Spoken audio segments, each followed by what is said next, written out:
My Lords, I beg leave to ask the question standing in my name on the order paper. My Lords, we fully recognise the challenges these tariffs pose for the Falkland Islands. These tariffs stem from the fact that the Brexit deal reached under the previous government does not cover the overseas territories, and the EU has been clear that they are not willing to reopen the fundamental terms of that deal. The UK and Falkland Island governments have been working together on seafood exports, including securing US government agreement to consider reducing US tariffs on Falklands exports. Well, I'm very grateful to the noble Baroness, the Minister, because she recognises how important the income from fishing, the fishing industry, is for the Falkland Islands, given that it's 63% of their income comes from fishing.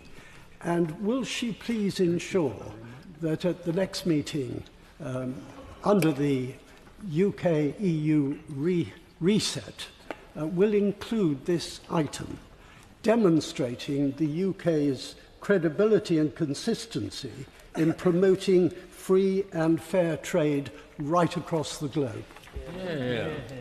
Thank the noble lord for his question. He's absolutely right in terms of the importance to the Falkland Islands economy. It's absolutely key. Over 90% of their fishing exports are sold into the European Union, and 15 million euros worth of tariffs is having a genuine effect on their economy. But, my lords, one of the reasons we are in this place is because the previous deal on Brexit and negotiated by the Conservative Party explicitly ignored the British overseas territories, and means that we are having to do this through soft power and ongoing relationships, which is why the EU-UK reset is so important, and which we're seeing some of the fruition of by Macron's visit here today. My lords, we are doing what we can. We will continue to work closely with the Falklands Islands Government to do what we can to help and protect their economy. The European Union Committee looked at this issue in 2020-2021, and what was interesting about it then, I'm sure that it's fairly similar now, is that the fishing grounds for the Falkland Islands were fished by fishing ships that were largely 50% owned by Spanish interests and 50% owned by Falkland Islands interests, that the catch was then landed in Spain, chiefly at the port Vigo, and that 6,000 Spanish jobs were then involved in the processing of the fish, which was then sold throughout the European Union. It would seem that one of the steps towards looking at this would be to make common cause with the Spanish government, and I wonder if the noble lady the Minister agree with me. Lord raises a very, very important point. Obviously, as part of the EU reset, our bilateral relationships with the European Union members are key.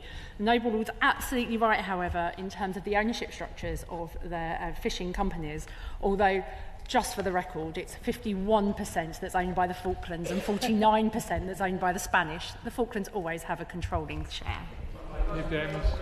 Regarding credibility and consistency, because the previous government forgot about the Falklands at the start of the Brexit negotiations, I asked the then Foreign Secretary, Lord Cameron of Chipping Norton, with all of his great authority and prestige, if he would resolve the issue with regards to the, I quote from Hansard, £15 million a year to be Spanish flag vessels as a result of the access to the EU market. I asked him for British fishermen on British vessels in British waters not to have to do so under a Spanish flag.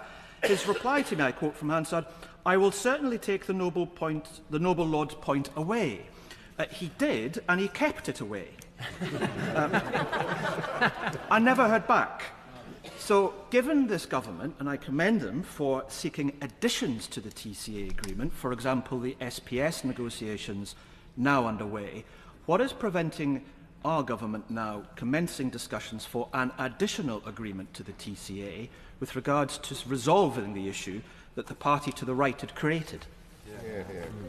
Absolutely right. We are trying to fix a problem, yet again, that we were left by the previous government. With regards to the European Union are clear. The TCA cannot be reopened in terms of its geographical consequences. In terms of additional agreements, my lords, we are working very hard to make sure that the EU reset has an impact and has a positive impact on all aspects of British interests, and that includes on the Falkland Islands. While I can't promise that I can come back to him I will take it away, but my Lords, I promise I'll also come back. Obviously, the overseas territories and the Crown dependencies are an integral part of the British family. I mean, they're part of Britain. So surely the lesson here is that when it comes to future UK free trade deals, they should always be included. I wish the Noble Lord had had that conversation with the previous government. The Noble Lord's absolutely right. I myself have been to the Falkland Islands. I went in 2018. It is an incredibly important part of the British family in terms of its sovereignty. With regards to what happens next, it is key, as it has been in terms of our conversations with the American administration about the impact on tariffs, which is why I'm so pleased that only today they have paused the tariff that would have had an impact on the Falkland Islands economy, that we are considering and working with the Falkland Islands Government at every opportunity, and as we are with all of our overseas territories. There's another case of where it's been a disadvantage to Britain to leave Europe. And isn't it the case that we were promised lots of benefits? When are those benefits going to arrive? My Lords, I live in Stoke-on-Trent. I campaigned for Remain in a 72% Leave constituency. There are some elections I was definitely never destined to win. With regards to the Noble Lord will be my noble friend will be very, very aware that this government is committed to making Brexit work. There's no point looking back at this point. Now we have to fix some of the problems that we've inherited. One of the points raised consistently by the Minister is about Brexit and the legacy left. I'm sure she'd acknowledge, as she did in her original answer, that some of the trade deals which are now being made, indeed all of them, provided by the flexibility of the Brexit dividend. And I, like her, actually did campaign for Remain, but I recognise the flexibility we now have. But my question is focused specifically on the reset. I'm sure the noble lady will acknowledge, as the President of France did, about the importance of the Windsor Framework, and indeed the Blenheim Palace Summit. Let it not be forgotten that indeed the planning of that summit, indeed the principle of that summit, was made by the previous government.